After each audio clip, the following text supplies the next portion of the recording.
พูดแล้วก็ทำด้วยบางครั้งฟ้าไม่ร้องฝนก็ไม่ตกอุปมาเหมือนบุคคลไม่พูดแล้วก็ไม่เรียนด้วยหรือบางคนบางครั้งฝนฟ้าคำรามฝนก็ตกด้วยนั่นคือบุคคลบางคนพูดแล้วก็ทำด้วยแล้วก็อุปมาลึกเข้าไปอีกแต่บุคคลไม่พูดหรือไม่ร่ำไม่เรียนก็ไม่รู้บุคคลไม่ร่ำไม่เรียนแต่ก็รู้บุคคลทั้งไม่ร่ำไม่เรียนไม่รู้บุคคลทั้งศึกษาเรียนได้รู้ด้วยเล็กเข้าไปอีกหน่อยว่ารู้อะไรศึกษาอะไรแค่ศึกษาบางคนไม่ศึกษาพระธรรมคำสอนในพุทธศาสนาซึ่งมีแบบเป็น9 หมวดนั่นคือไม่ศึกษาสุตตะไคยะไวยากรณะคาถาอุทานิติอุตกะชาดกอภุตธรรมและเวทัลละก็ไม่ศึกษาก็ไม่รู้บางคน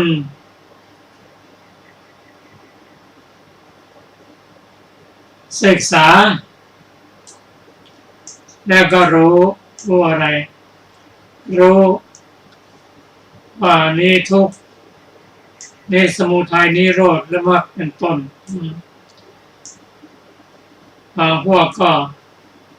ศึกษาด้วยรู้ด้วยบางครั้งพระองค์เสด็จไปพักในป่าก็เอาต้นไม้มาอุปมาประไมยให้พิสูจน์ได้ฟังกันว่าต้นไม้บางต้นนั้นมีแก่นแต่มีกระพี้เป็นบริวารบางต้นนั้นมีแก่นเป็นหลักและมีแก่นเป็นบริวารด้วยบางต้นกระพี้นำมีแก่นเป็นบริวารบางต้นมีกระพี้เป็นหลักและมีกระพี้เป็นบริวาร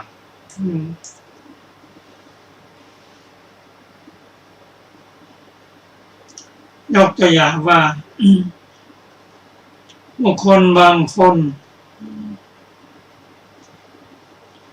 เป็นคนดีมีศีลธรรมมีคุณธรรมแต่มีบริวารที่ไม่มีศีลธรรมเป็นบริวารบุคคลบางคนเป็นผู้มี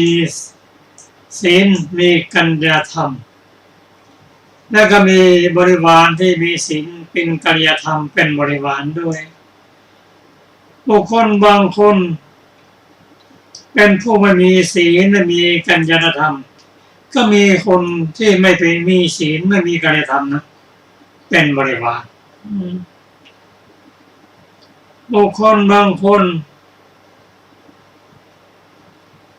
มีศีลมีกัญญาธรรมแต่มีบริวารที่เป็นผู้มีศีลมีกัญญาธรรมเป็นบริวารด้วยองค์ทรงผ่านไปในยก ผ่านไปแล้วห้องน้ำก็ยกห้องน้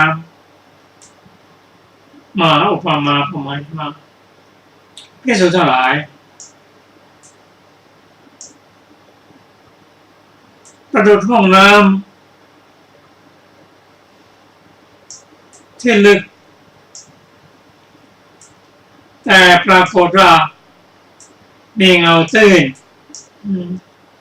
นั่นคือภิกษุบางพวกนั้นเป็นผู้มีความรู้มีความเข้าใจศึกษาเรียนแต่ดูภายนอกเช่นการก้าวไปข้างหน้าถอยไปข้างหลังการนุ่งห่มดูไม่เรียบร้อยไม่น่าเลื่อมใสแต่ท่านเป็นผู้มีกัญญาณศีลกัญญาณธรรมบุคคลบางคนเป็นผู้มีศีลมีกัญญาณธรรม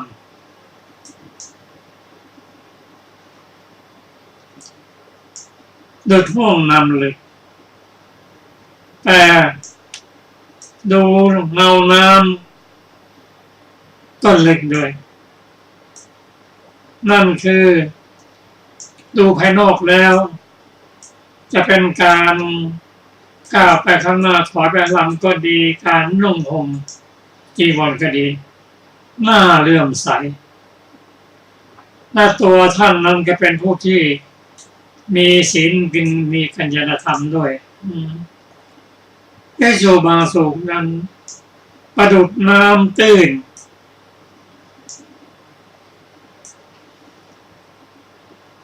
มีผิวเงาตื้นดูข้างนอกไม่น่าเลื่อมใสข้างในก็ไม่น่าเลื่อมใสด้วยไม่มีคุณธรรมด้วยพวกสุดท้ายประดุจน้ำตื้นแต่ว่าเงาลึกจริงๆแล้วท่านก็ไม่มีศีลไม่มีกัญญาธรรม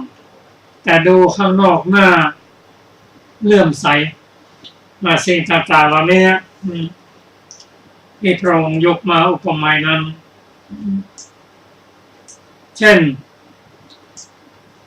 อีกเรื่องหนึ่งพอเห็นผลมะม่วง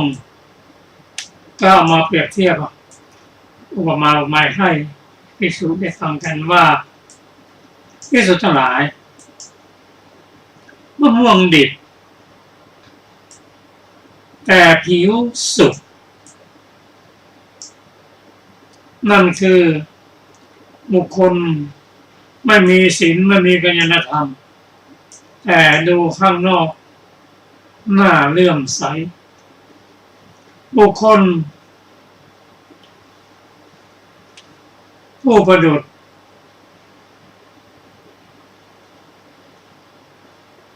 เข้าไปบุคคลบางคนเหมือนแบบเหมือนมะม่วงสุกแต่ผิวดิบมะม่วงสุกบางทีก็ผิวดูเหมือนไม่สุกเขียวแต่ข้างในสุกแล้วก็มีหลายชนิดอยู่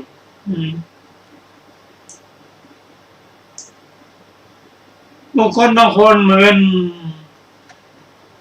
มะม่วงดิบแต่ผิวสุกท่านมีศีลมีกัญญาณธรรมแต่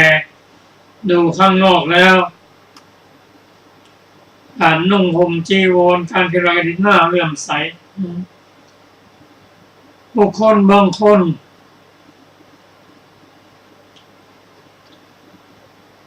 เดินมะม่วงดิบสีผิวกระเด็นด้วยเรื่องนี้ถ้ามาพิจารณาแล้วเห็นว่าผู้ที่จะเปรียบเทียบอุปมาอุปไมยได้อย่างนี้ก็มีพระพุทธเจ้าเท่านั้นเป็นแรกองค์ทรงรู้ ทุกสิ่งทุกอย่างเพราะจากการสั่งสมบารมีมาสี่อสงไขยกับแสนมหากัปนั้นผ่านทุกสิ่งทุกอย่างทุกภพทุกภูมิการแสดงอุปมานั้นภิกษุฟังแล้วน้อมมา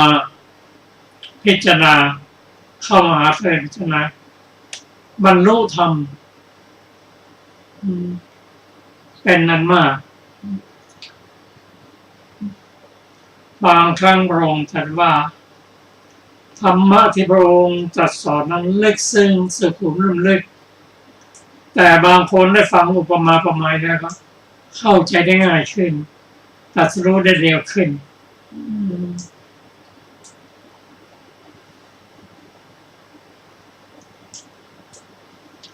บางครั้ง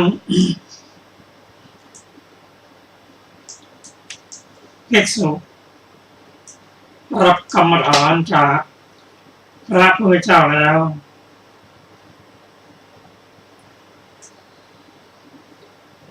ไปประทับในป่าในช่วงเข้าพรรษา3 เดือนจนออกพรรษาแล้วมาสำรวจดูแล้วพวกเราทั้งหมดที่รับกรรมฐานนั้นเป็นพระอรหันต์หมดแล้วเราจะเข้าไปรายงานไปถวายรายงานแก่พระพุทธเจ้าเดินทางไปพระพุทธเจ้าท่านทรงทราบว่าใครเป็นผู้บรรลุธรรมชั้นสูงหรือยังไม่บรรลุและภิกษุกลุ่มนี้จะเข้ามาเฝ้าในเวลาหัวค่ำตัดกับอานนท์ว่าอานนท์เธออย่าเพิ่งให้ภิกษุ500เข้ามาให้พักอยู่ที่ป่าช้าที่ดิบสักคืนหนึ่งก่อนอานนท์ก็ได้ไปบอกตามนั้นภิกษุ500นั้นคิดว่าพระองค์ทรงทราบความเป็นไปของพวกเราก็พักอยู่ตอนกลางคืนได้พิจารณาอสุภกรรมฐานให้แสดงสุภาพนั้นมันเกิดกำหนัดขึ้นก็รู้เรายังไม่บรรลุเนี่ยพิจารณาปฏิบัติจนบรรลุพอสว่างแล้วก็เข้าไปถวายรายงานเช่นนี้เป็นต้นพระสูตรที่ท่านจะได้รับฟังต่อไปนี้พระองค์ทรงยกอุปมาประไมยให้เช่นเดียวกันก็ขอเชิญฟังอาจารย์สรภาค่ะสวัสดีค่ะท่านผู้ฟังทุกท่าน เรื่องต่อไปเป็นพลิพัทธสูตรว่าด้วยบุคคลเปรียบด้วยโคพลิพัท4 จำพวกดูก่อนภิกษุทั้งหลายโคพลิพัทหรือโคตัวผู้4 จำพวกนี้4 จำพวกเป็นไฉนคือโคพลิพัทข่มเหงโคฝูงตนไม่ข่มเหงโคฝูงอื่นจำพวกหนึ่งโคพลิพัทข่มเหงโคฝูงอื่นไม่ข่มเหงโคฝูงตนจำพวกหนึ่งโคพลิพัทข่มเหงโคฝูงตนด้วยข่มเหงโคฝูงอื่นด้วยจำพวกหนึ่งโคพลิพัทไม่ข่มเหงโคฝูงตนด้วยไม่ข่มเหงโคฝูงอื่นด้วยจำพวกหนึ่งดูก่อนภิกษุทั้งหลาย โคพลิพัท4 จำพวกนี้แหละดูก่อนภิกษุทั้งหลายฉันนั้นเหมือนกันบุคคลเปรียบด้วยโคพลิพัท4 จำพวกนี้มีปรากฏอยู่ในโลก4 จำพวกเป็นไฉนคือบุคคลดุจโคพลิพัทข่มเหงโคฝูงตนไม่ข่มเหงโคฝูงอื่นจำพวกหนึ่งบุคคลดุจโคพลิพัทข่มเหงโคฝูงอื่นไม่ข่มเหงโคฝูงตนจำพวกหนึ่ง บุคคลดุจโคพลิพัฒน์ข่มเหงโคฝูงตนด้วยข่มเหงโคฝูงอื่นด้วยจำพวกหนึ่งบุคคลดุจโคพลิพัฒน์ไม่ข่มเหงโคฝูงตนด้วยไม่ข่มเหงโคฝูงอื่นด้วยจำพวกหนึ่งดูก่อนภิกษุทั้งหลายก็บุคคลเป็นดุจโคพลิพัฒน์ข่มเหงโคฝูงตนไม่ข่มเหงโคฝูงอื่นอย่างไรบุคคลบางคนในโลกนี้เป็นผู้ยังบริษัทของตนให้หวาดเสียวไม่ยังบริษัทของบุคคลอื่นให้หวาดเสียวอย่างนี้แลบุคคลเป็นดุจโคพลิพัฒน์ข่มเหงโคฝูงตนไม่ข่มเหงโคฝูงอื่นดูก่อนภิกษุทั้งหลายโคพลิพัฒน์ข่มเหงโคฝูงตนไม่ข่มเหงโคฝูงอื่นแม้ฉันใดเรากล่าวบุคคลนี้เปรียบฉันนั้น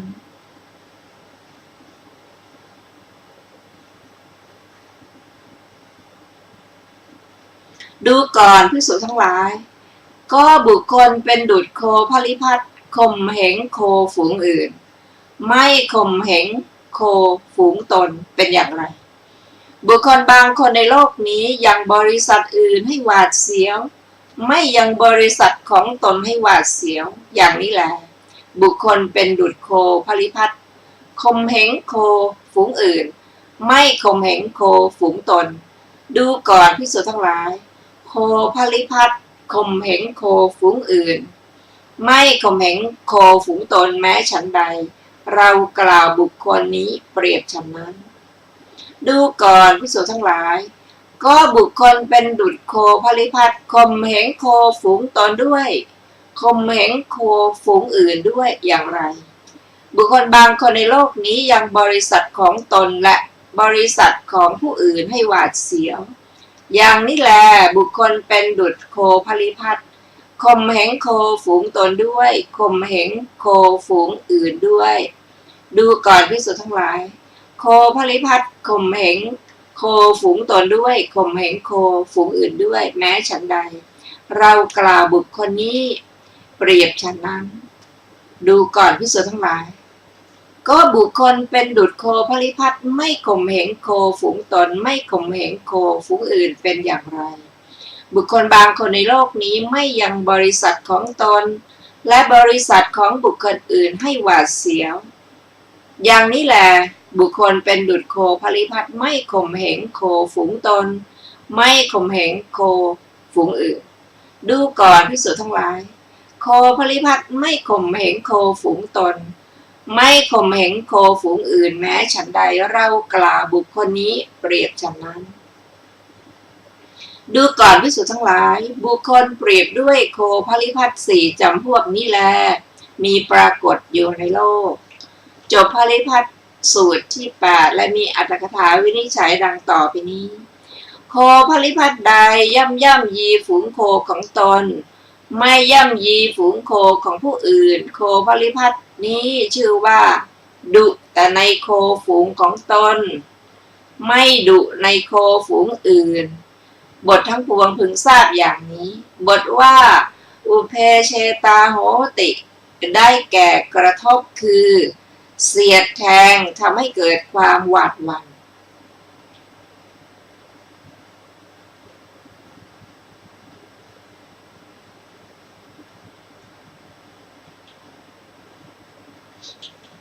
ก็จบอรรถกถาของพลิพัฒน์สูตรที่8นะคะต่อไปเป็นสูตรที่9ชื่อว่ารุกขสูตรว่าด้วยบุคคลเปรียบด้วยต้นไม้4จำพวกดูก่อนภิกษุทั้งหลายต้นไม้4ชนิดนี้4ชนิดเป็นไฉนคือต้นไม้กระพี้มีไม้กระพี้เป็นบริวารชนิดหนึ่งต้นไม้กระพี้มีไม้แก่นเป็นบริวารชนิดหนึ่งต้นไม้แก่นมีไม้กระพี้เป็นบริวารชนิดหนึ่งต้นไม้แก่นมีไม้แก่นเป็นบริวารชนิดหนึ่งดูก่อนภิกษุทั้งหลายต้นไม้4ชนิดนี้แหละดูก่อนภิกษุทั้งหลาย ฉะนั้นเหมือนกันบุคคลเปรียบด้วยต้นไม้สี่จำพวกนี้มีปรากฏอยู่ในโลกสี่จำพวกเป็นไฉนคือ บุคคลดุจไม้กะพีมีไม้กะพีเป็นบริวารจำพวกหนึ่งบุคคลดุจไม้กะพีมีไม้แก่นเป็นบริวารจำพวกหนึ่งบุคคลดุจไม้มีไม้กะพีเป็นบริวารจำพวกหนึ่งบุคคลดุจไม้แก่นมีไม้แก่นเป็นบริวารจำพวกหนึ่งดูก่อนภิกษุทั้งหลายก็บุคคลเป็นดุจไม้กะพีมีไม้กะพีเป็นบริวารอย่างไรบุคคลบางคนในโลกนี้เป็นคนทุศีลมีบาปธรรมแม้บริษัทของเขาก็เป็นคนทุศีลมีบาปธรรมอย่างนี้แลบุคคลเป็นดุจไม้กะพีมีไม้กะพีเป็นบริวารดูก่อนภิกษุทั้งหลายต้นไม้กะพีมีไม้กะพีเป็นบริวารแม้ฉันใดเรากล่าวบุคคลนี้เปรียบฉันนั้นดูก่อนภิกษุทั้งหลายก็บุคคลเป็นดุจไม้กะพีมีไม้แก่นเป็นบริวารอย่างไรบุคคลบางคนในโลกนี้เป็นคนทุศีลมีบาปธรรมแต่บริษัทของเขาเป็นคนมีศีลมีกัลยาณธรรมอย่างนี้แลบุคคลเป็นดุจไม้กะพีมีไม้แก่นเป็นบริวารดูก่อนภิกษุทั้งหลายต้นไม้กะพีมีไม้แก่นเป็นบริวารแม้ฉันใดเรากล่าวบุคคลนี้เปรียบฉันนั้นดูก่อนภิกษุทั้งหลายก็บุคคลเป็นดุจไม้แก่นมีไม้กะพีเป็นบริวารอย่างไรบุคคลบางคนในโลกนี้เป็นผู้มีศีลมีกัลยาณธรรมแต่บริวารของเขาเป็นคนทุศีลมีบาปธรรมอย่างนี้แลบุคคลเป็นดุจไม้แก่นมีไม้กะพีเป็นบริวารดูก่อนภิกษุทั้งหลายต้นไม้แก่นมีไม้กะพีเป็นบริวารแม้ฉันใดเรากล่าวบุคคลนี้เปรียบฉันนั้นดูก่อนภิกษุทั้งหลายก็บุคคลเป็นดุจไม้แก่นมีไม้แก่นเป็นบริวารอย่างไรบุคคลบางคนในโลกนี้เป็นผู้มีศีลมีกัลยาณธรรมแม้บริษัทของเขาก็เป็นคนมีศีลมีกัลยาณธรรมอย่างนี้แลบุคคลเป็นดุจไม้แก่นมีไม้แก่นเป็นบริวารดูก่อนภิกษุทั้งหลายต้นไม้แก่นมีไม้แก่นเป็นบริวารแม้ฉันใดเรากล่าวบุคคลนี้เปรียบฉันนั้นดูก่อนภิกษุทั้งหลายบุคคลเปรียบด้วยต้นไม้สี่จำพวกนี้แลมีปรากฏอยู่ในโลกจบรุกขสูตรที่9ซึ่งมีอรรถกถาวินิจฉัยดังต่อไปนี้บทว่าเพกคุปริวาโรความว่าต้นไม้กะพีไม่มีแก่นมีต้นไม้กะพีด้วยกันห้อมล้อมบทว่าสาระปริวาโรความว่าต้นไม้มีแก่นมีไม้ตะเคียนเป็นต้นห้อมล้อมในบททั้งปวงก็นัยยะนี้จบอรรถกถาของรุกขสูตรที่9ต่อไปเป็นสูตรที่10ชื่อว่าอาสิวิสสูตรว่าด้วยบุคคลเปรียบด้วยอสรพิษสี่จำพวกดูก่อนภิกษุทั้งหลายอสรพิษสี่จำพวกนี้สี่จำพวกเป็นไฉนคืออสรพิษมีพิษลั่นพิษไม่ร้ายจำพวกหนึ่งอสรพิษมีพิษร้ายพิษไม่แล่นจำพวกหนึ่งอสรพิษมีพิษแล่นด้วยพิษร้ายจำพวกหนึ่งอสรพิษมีพิษไม่แล่นพิษไม่ร้ายจำพวกหนึ่งดูก่อนภิกษุทั้งหลายอสรพิษสี่จำพวกนี้แหละดูก่อนภิกษุทั้งหลายฉะนั้นเหมือนกันบุคคลเปรียบด้วยอสรพิษจำพวกนี้มีปรากฏอยู่ในโลกสี่จำพวกเป็นไฉนคือบุคคลดุจอสรพิษมีพิษแล่นพิษไม่ร้ายจำพวก4บุคคลดุจอสรพิษมีพิษร้ายพิษไม่แล่นจำพวกหนึ่งบุคคลดุจอสรพิษมีพิษแล่นด้วยพิษร้ายด้วยจำพวกหนึ่งบุคคลดุจอสรพิษมีพิษไม่แล่นพิษไม่ร้ายจำพวกหนึ่ง ดูก่อนภิกษุทั้งหลายก็บุคคลเป็นดุจอสรพิษมีพิษแล่นพิษไม่ร้ายอย่างไรบุคคลบางคนในโลกนี้ย่อมโกรธเนืองๆแต่ความโกรธของเขานั้นไม่นอนเนื่องอยู่นานอย่างนี้แลบุคคลดุจอสรพิษมีพิษแล่นพิษไม่ร้ายดูก่อนภิกษุทั้งหลายอสรพิษมีพิษแล่นพิษไม่ร้ายแม้ฉันใดเรากล่าวบุคคลเปรียบฉันนั้นดูก่อนภิกษุทั้งหลายก็บุคคลเป็นดุจอสรพิษมีพิษร้ายพิษไม่แล่นอย่างไรบุคคลบางคนในโลกนี้ไม่โกรธเนืองๆทีเดียวแต่ความโกรธของเขานั้นนอนเนื่องอยู่นานดูก่อนภิกษุทั้งหลายอย่างนี้แลบุคคลเป็นดุจอสรพิษมีพิษร้ายพิษไม่แล่นดูก่อนภิกษุทั้งหลายอสรพิษมีพิษร้ายพิษไม่แล่นแม้ฉันใดเรากล่าวบุคคลนี้เปรียบฉันนั้นดูก่อนภิกษุทั้งหลายก็บุคคลเป็นดุจอสรพิษมีพิษแล่น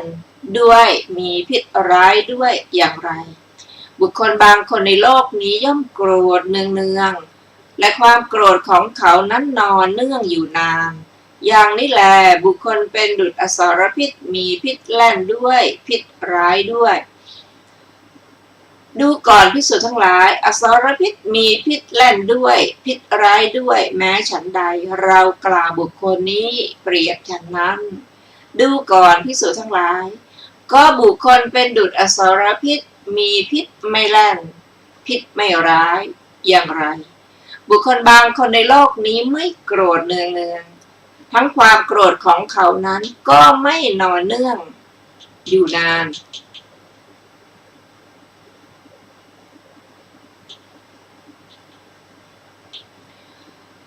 อย่างนี้แลบุคคลเป็นดุจอสรพิษไม่แล่นพิษไม่ร้ายขอไปบุคคลเป็นดุจอสรพิษไม่แล่นพิษไม่ร้ายดูก่อนภิกษุทั้งหลายอสรพิษมีพิษไม่แล่นพิษไม่ร้ายแม้ฉันใดเรากล่าวบุคคลนี้เปรียบฉันนั้นดูก่อนภิกษุทั้งหลายบุคคลเปรียบด้วยอสรพิษสี่จำพวกนี้แลมีปรากฏอยู่ในโลกจบอาสีวิสสูตรที่10และจบวลา6วรรคที่1ซึ่งมีอรรถกถาของอาสีวิสวัตอวิสิเขาไปอาสีวิสสูตรดังต่อไปนี้บทว่าอาคตะวิโส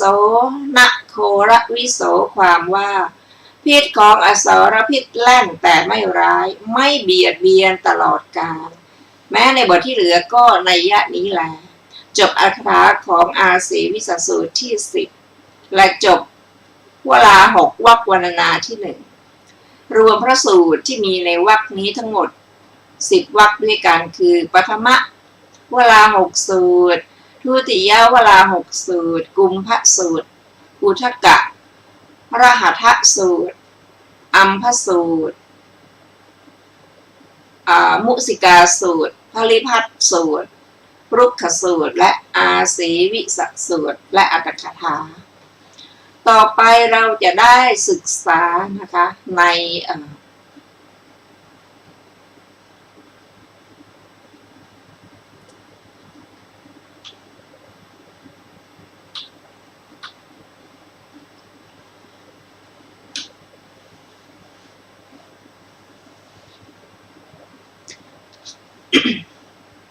เกสีวรรคที่2นะคะสูตรแรกชื่อว่าเกสีสูตรว่าด้วยเรื่องนายเกสีผู้ฝึกม้าครั้งนั้นแลสารถีผู้ฝึกม้าชื่อเกสีเข้าไปเฝ้าพระผู้มีพระภาคเจ้าถึงที่ประทับถวายบังคมพระผู้มีพระภาคเจ้าแล้วนั่งณที่ควรส่วนข้างหนึ่ง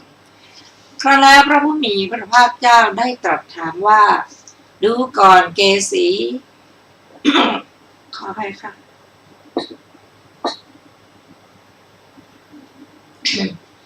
ท่านอันใครๆก็รู้กันดีแล้วว่าเป็นสารถีผู้ฝึกม้าก็ท่านฝึกหัดม้าที่ควรฝึกอย่างไร สารถีผู้ฝึกม้าชื่อเกสีกราบทูลว่าข้าแต่พระองค์ผู้เจริญข้าพระองค์ฝึกหัดม้าที่ควรฝึกด้วยวิธีละม่อมบ้างรุนแรงบ้าง ทั้งละม่อมทั้งรุนแรงบ้างพระผู้มีพระภาคเจ้าถามดูก่อนเกสีถ้าม้าที่ควรฝึกของท่านไม่เข้าถึงการฝึกหัดด้วยวิธีละม่อมด้วยวิธีรุนแรงด้วยวิธีทั้งละม่อมทั้งรุนแรงท่านจะทำอย่างไรกับมันเกสีตอบว่าข้าแต่พระองค์ผู้เจริญถ้าม้าที่ควรฝึกของข้าพระองค์ไม่เข้าถึงการฝึกหัดด้วยวิธีละม่อมด้วยวิธีรุนแรงด้วยวิธีทั้งละม่อมทั้งรุนแรงก็ฆ่ามันทิ้งเสียเลยข้อนั้นเพราะเหตุไรเพราะคิดว่าโทษไม่ใช่คุณอย่าได้มีแก่สกุลอาจารย์ของเราเลยข้าแต่พระองค์ผู้เจริญก็พระผู้มีพระภาคเจ้าเป็นสารถีฝึกบุรุษชั้นเยี่ยมก็พระผู้มีพระภาคเจ้าทรงฝึกบุรุษที่ควรฝึกอย่างไรพระผู้มีพระภาคเจ้าตรัสตอบว่าดูก่อนเกสีเราแลย่อมฝึกบุรุษที่ควรฝึกด้วยวิธีละม่อมบ้างรุนแรงบ้างทั้งละม่อมทั้งรุนแรงบ้างดูก่อนเกสีในวิธีทั้งสามนั้นการฝึกดังต่อไปนี้เป็นวิธีละม่อมคือกายสุจริตเป็นดังนี้วิบากแห่งกายสุจริตเป็นดังนี้วจีสุจริตเป็นดังนี้วิบากแห่งวจีสุจริตเป็นดังนี้มโนสุจริตเป็นดังนี้วิบากแห่งมโนสุจริตเป็นดังนี้เทวดาเป็นดังนี้มนุษย์เป็นดังนี้การฝึกดังต่อไปนี้เป็นวิธีรุนแรงคือกายทุจริตเป็นดังนี้วิบากแห่งกายทุจริตเป็นดังนี้วจีทุจริตเป็นดังนี้วิบากแห่งวจีทุจริตเป็นดังนี้มโนทุจริตเป็นดังนี้วิบากแห่งมโนทุจริตเป็นดังนี้นรกเป็นดังนี้กำเนิดสัตว์เดรัจฉานเป็นอย่างนี้ปิติวิสัยเป็นดังนี้การฝึกดังต่อไปนี้เป็นวิธีทั้งละม่อมทั้งรุนแรงคือกายสุจริตเป็นดังนี้วิบากแห่งกายสุจริตเป็นดังนี้กายทุจริตเป็นดังนี้วิบากแห่งกายทุจริตเป็นดังนี้วจีสุจริตเป็นดังนี้วิบากแห่งวจีสุจริตเป็นดังนี้วจีทุจริตเป็นดังนี้วิบากแห่งวจีทุจริตเป็นดังนี้มโนสุจริตเป็นดังนี้วิบากแห่งมโนสุจริตเป็นดังนี้มโนทุจริตเป็นดังนี้วิบากแห่งมโนทุจริตเป็นดังนี้เทวดาเป็นดังนี้มนุษย์เป็นดังนี้นรกเป็นดังนี้กำเนิดสัตว์เดรัจฉานเป็นดังนี้ปิติวิสัยเป็นดังนี้เกสีก็ถามต่อไปว่าข้าแต่พระองค์ผู้เจริญถ้าบุรุษที่ควรฝึกของพระองค์ไม่เข้าถึงการฝึกโดยวิธีละม่อมด้วยวิธีรุนแรงด้วยวิธีทั้งละม่อมทั้งรุนแรงพระผู้มีพระภาคเจ้าทำอย่างไรกับเขาพระผู้มีพระภาคเจ้าตรัสต่อว่าดูก่อนเกสีถ้าบุรุษที่ควรฝึกของเราไม่เข้าถึงการฝึกด้วยวิธีละม่อมด้วยวิธีรุนแรงด้วยวิธีทั้งละม่อมทั้งรุนแรงเราก็ฆ่าเขาเสียเลยเกสีถามว่าข้าแต่พระองค์ผู้เจริญปาณาติบาตไม่สมควรแก่พระผู้มีพระภาคเจ้าเลยก็มาเป็นเช่นนั้นฉะไหนพระผู้มีพระภาคเจ้าจึงตรัสอย่างนี้ว่าฆ่าเขาเสียพระผู้มีพระภาคเจ้าตอบว่าจริงเกสีปาณาติบาตไม่สมควรแก่ตถาคตก็แต่ว่าบุรุษที่ควรฝึกใดย่อมไม่เข้าถึงการฝึกด้วยวิธีละม่อมด้วยวิธีรุนแรงด้วยวิธีทั้งละม่อมทั้งรุนแรงตถาคตไม่สำคัญบุรุษที่ควรฝึกนั้นว่าควรว่ากล่าวควรสั่งสอนแม้สัพพมจารีผู้เป็นวินยูชนก็ยังไม่สำคัญว่าควรว่ากล่าวควรสั่งสอนดูก่อนเกสีข้อที่ตถาคตไม่สำคัญบุรุษที่ควรฝึกว่าควรว่ากล่าวควรสั่งสอนแม้สัพพมจารีผู้เป็นวินยูชนทั้งหลายก็ไม่สำคัญว่าควรว่ากล่าวควรสั่งสอนนี้เป็นการฆ่าอย่างดีในวินัยของพระอริยะ เกสีก็กล่าวว่าข้าแต่พระองค์ผู้เจริญข้อที่พระตถาคตไม่สำคัญบุรุษที่ควรฝึกว่าควรว่ากล่าวควรสั่งสอนแม้สัพพรหมจารีผู้วินยูชนก็ไม่สำคัญว่าควรว่ากล่าวควรสั่งสอนนั่นเป็นการฆ่าอย่างดีแน่นอนข้าแต่พระองค์ผู้เจริญภาษิตของพระองค์แจ่มแจ้งนักข้าแต่พระองค์ผู้เจริญภาษิตของพระองค์แจ่มแจ้งนักพระผู้มีพระภาคเจ้าทรงประกาศธรรมโดยอเนกปริยายเปรียบเหมือนหงายของที่คว่ำเปิดของที่ปิดบอกทางแก่คนหลงทางหรือส่องประทีปในที่มืดด้วยหวังว่าคนมีจักษุจักเห็นรูปฉะนั้นข้าแต่พระองค์ผู้เจริญข้าพระองค์นี้ขอถึงพระผู้มีพระภาคเจ้ากับทั้งพระธรรมและพระภิกษุสงฆ์ว่าเป็นสารณะขอพระผู้มีพระภาคเจ้าโปรดทรงจำข้าพระองค์ว่าเป็นอุบาสกผู้ถึงสรณะต่อชีวิตตั้งแต่วันนี้เป็นต้นไปจบเกสีสูตรที่หนึ่ง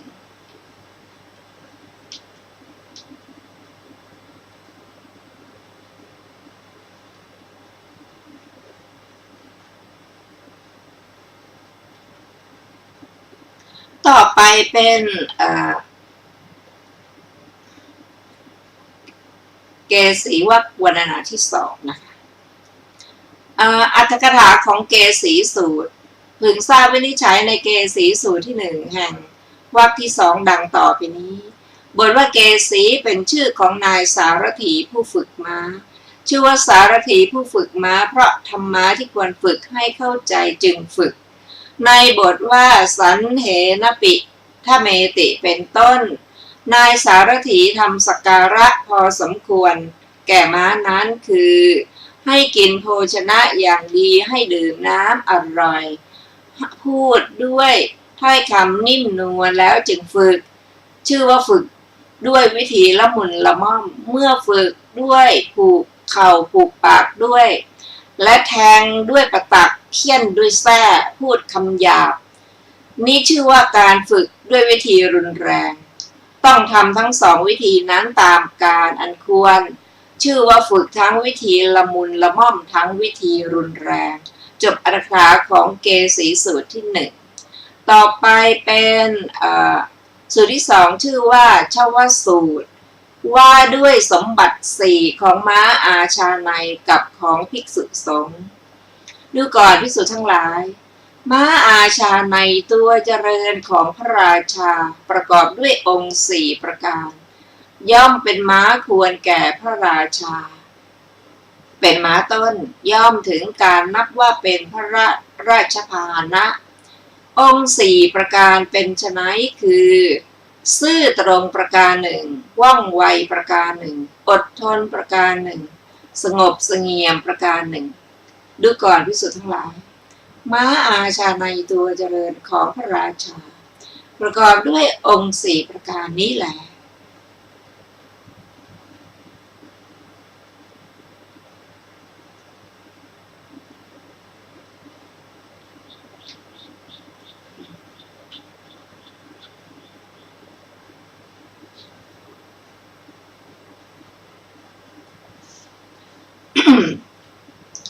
ย่อมเป็นม้าควรแก่พระราชาเป็นม้าต้นย่อมถึงการนับว่าเป็นราชพาหนะดูก่อนภิกษุทั้งหลายภิกษุผู้ประกอบด้วยธรรมสี่ประการย่อมเป็นผู้ควรของคำนับควรของต้อนรับควรแก่ทักษิณาควรทำอัญชลีเป็นนาบุญของโลกไม่มีนาบุญอื่นยิ่งไปกว่าฉะนั้นเหมือนกันแลธรรมสี่ประการเป็นไฉนคือซื่อตรงประการหนึ่งว่องไวประการหนึ่งอดทนประการหนึ่งสงบเสงี่ยมประการหนึ่งดูก่อนภิกษุทั้งหลายภิกษุผู้ประกอบด้วยธรรมสี่ประการนี้แลย่อมเป็นผู้ควรของคำนับควรของต้อนรับควรแก่ทักษิณาควรทำอัญชลีเป็นนาบุญของโลกไม่มีนาบุญอื่นยิ่งไปกว่า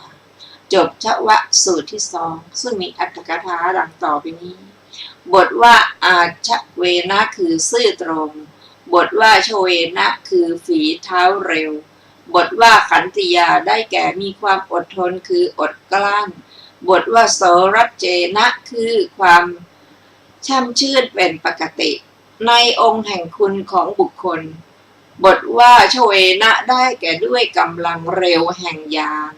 บทที่เหลือในสูตรนี้มีเนื้อความง่ายทั้งนั้นจบอรรถกถาของชวสูตรที่2ต่อไป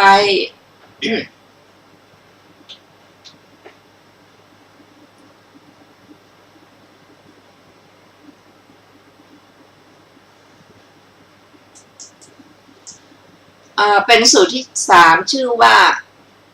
ปะโตทสูตรม้าอาชาในและบุรุษอาชาใน4จำพวกดูก่อนภิกษุทั้งหลายม้าอาชาในตัวเจริญ4จำพวกนี้มีปรากฏอยู่ในโลก4จำพวกเป็นไฉนคือม้าอาชาในตัวเจริญบางตัวในโลกนี้พอเห็นเงาประตักเข้าก็ย่อมสลดถึงความสังเวชว่าวันนี้นายสารถีผู้ฝึกม้าจักให้เราทำเหตุอะไรเนาะเราจักตอบแทนแก่เขาอย่างไรดูก่อนภิกษุทั้งหลายม้าอาชาในตัวเจริญบางตัวในโลกนี้แม้เห็นปานนี้ก็มีนี้เป็นม้าอาชาในตัวเจริญที่หนึ่งมีปรากฏอยู่ในโลกนี้อีกประการหนึ่งม้าอาชาในตัวเจริญบางตัวในโลกนี้เห็นเงาประตักแล้วย่อมไม่สลดไม่ถึงความสังเวชเลยทีเดียวแต่เมื่อถูกแทงด้วยประตักที่ขุมขนจึงสลดถึงความสังเวชว่าวันนี้นายสารถีผู้ฝึกม้าจักให้เราทำเหตุอะไรเนาะเราจักตอบแทนแก่เขาอย่างไรดูก่อนภิกษุทั้งหลาย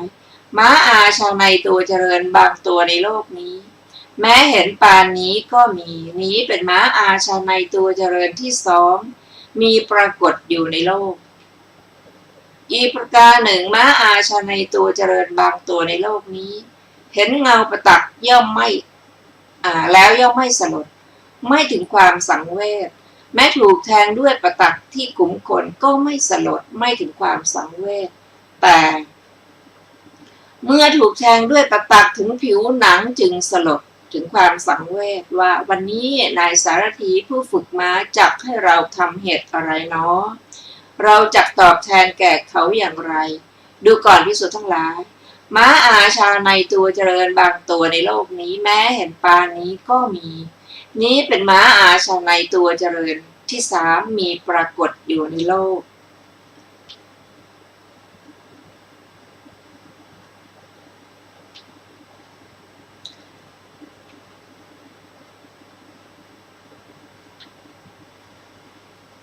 อีกประการหนึ่งม้าอาชาในตัวเจริญบางตัวในโลกนี้เห็นเงาประตักก็ไม่สลดไม่ถึงความสังเวชแม้ถูกแทงด้วยประตักที่ขุมขนก็ไม่สลดไม่ถึงความสังเวช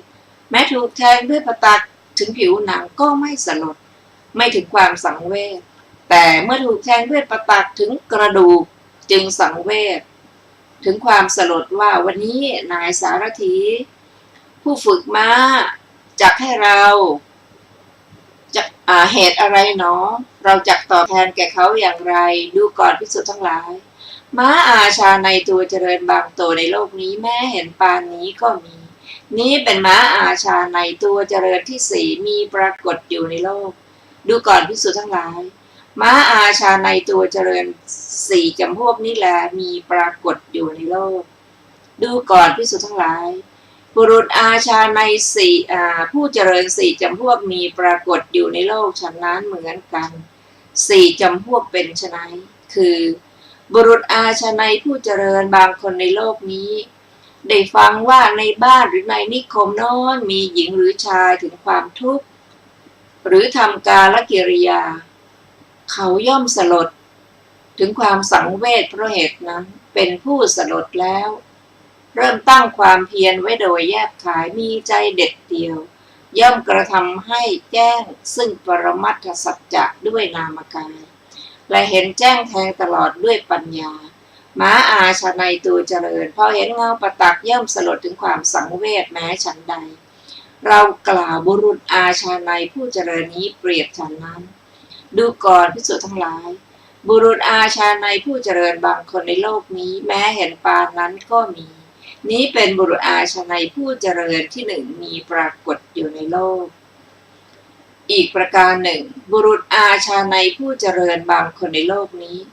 ไม่ได้ฟังว่าในบ้านหรือในนิคมโน้นมีหญิงหรือชายถึงความทุกข์หรือทำกาลกิริยาแต่เขาเห็นหญิงหรือชายผู้ถึงความทุกข์หรือทำกาลกิริยาเองเขาจึงสลดถึงความสังเวชเพราะเหตุนั้นเป็นผู้สลดแล้วมีเริ่มตั้งความเพียรไว้โดยแยบคายมีใจเด็ดเดียว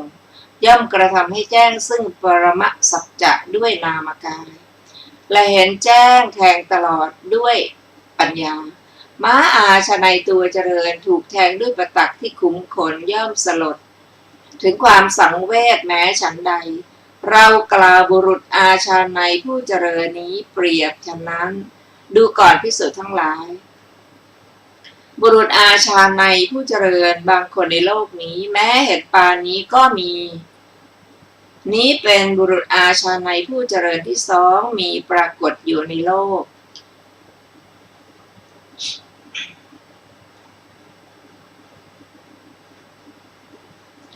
อีกประการหนึ่งบุรุษอาชาในผู้เจริญบางคนในโลกนี้ไม่ได้ฟังว่าในบ้านหรือในนิคมโน้นมีหญิงหรือชายถึงความทุกข์หรือทำกาลกิริยาและไม่ได้เห็นหญิงหรือชายผู้มีความทุกข์หรือทำกาลกิริยาเองแต่ญาติหรือสาโลหิตของเขาถึงความทุกข์หรือทำกาลกิริยาเขาจึงสลดถึงความสังเวชเพราะเหตุนั้นเป็นผู้สลดแล้วเริ่มตั้งความเพียรไว้โดยแยบคายมีใจเด็ดเดี่ยวย่อมกระทำให้แจ้งซึ่งปรมสัจจะด้วยนามกายและเห็นแจ้งแทงตลอดด้วยปัญญาม้าอาชาในตัวเจริญถูกแทงผิวหนังจึงสลดถึงความสังเวชแม้ฉันใดเรากล่าวบุรุษอาชาในผู้เจริญนี้เปรียบฉะนั้นดูก่อนภิกษุทั้งหลายบุรุษอาชาในผู้เจริญบางคนในโลกนี้แม้เห็นปานนี้ก็มีนี้เป็นบุรุษอาชาในผู้เจริญที่สามมีปรากฏอยู่ในโลกอีกประการหนึ่งบุรุษอาชาในผู้เจริญบางคนในโลกนี้ไม่ได้ฟังว่าในบ้านหรือในนิคมโน้นมีหญิงหรือชายถึงความทุกข์หรือทำกาลกิริยาและไม่ได้เห็นหญิงหรือชายผู้ถึงความทุกข์หรือทำกาลกิริยาเองทั้งญาติหรือสาโลหิตของเขาก็ไม่ถึงทุกข์หรือทำกาลกิริยาแต่เขาเองทีเดียวอันทุกขเวทนาเป็นไปทางสรีระกล้าแข็งเผ็ดร้อนไม่น่ายินดีไม่น่าพอใจแทบจะนำไปชีวิตไปเสียถูกต้องแล้วเขาจึงสลดถึงความสังเวชเพราะเหตุนั้นเป็นผู้สลดแล้วเริ่มตั้งความเพียรไว้โดยแยบคาย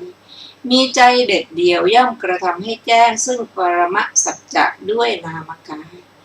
และเห็นแจ้งแทงตลอดด้วยปัญญาม้าอาชาในตัวเจริญถูกแทงด้วยประตักถึงกระดูกจึงสลดถึงความสังเวชแม้ฉันใดเรากล่าวบุรุษอาชาในผู้เจริญนี้เปรียบฉันนั้นดูก่อนภิกษุทั้งหลายบุรุษอาชาในผู้เจริญบางคนในโลกนี้แม้เห็นปานนี้ก็มีนี้เป็นบุรุษอาชาในผู้เจริญที่สี่มีปรากฏอยู่ในโลกดูก่อนภิกษุทั้งหลายบุรุษอาชาในผู้เจริญสี่จำพวกนี้แลมีปรากฏอยู่ในโลกจบตโปทสูตรที่สามขออภัยปะโตทสูตรที่สามในอรรถกถาของปะโตทสูตรมีวินิจฉัยดังต่อไปนี้บทว่าปะโตทัชฉายังความว่าเงาแห่งประตักที่ยกขึ้นเพื่อจะแทงบทว่าสังวิชติความว่าสะดุ้งด้วยกำหนดว่าเราต้องเร่งฝีเท้าบทว่าสังเวคังอาปัชชติความว่าแทงให้สะดุ้งบทว่าโลมะเวทวิทโธความว่าพอถูกประตักแทงจ่อที่ขุมขนบทว่าจัมมะเวทวิทโธความว่าเอาประตักแทงตัดผิวหนังบทว่าอัตถิเวทวิทโธความว่าเอาประตักแทงทะลุถึงกระดูก บทว่ากายเยนะคือด้วยนามกาย บทว่าปรมสัจจังคือนิพพาน บทว่าสัจจิกะโรติคือถูกต้อง บทว่าปัญญายะคือมรรคปัญญาพร้อมด้วยวิปัสสนา จบอรรถกถาของปะโตทสูตรที่3ท่านผู้ฟังที่เคารพถ้าวันนี้รายการศึกษาธรรมนำสุขก็ได้หมดเวลาลงแล้ว ขอขอบพระคุณทุกท่านที่ได้ร่วมศึกษากันเราจะมาพบกันใหม่ในวันพรุ่งนี้เวลา 15 นาฬิกาเป็นต้นไปวันนี้ขอมีความสุขสวัสดีเจริญในธรรมยิ่งๆสวัสดีค่ะ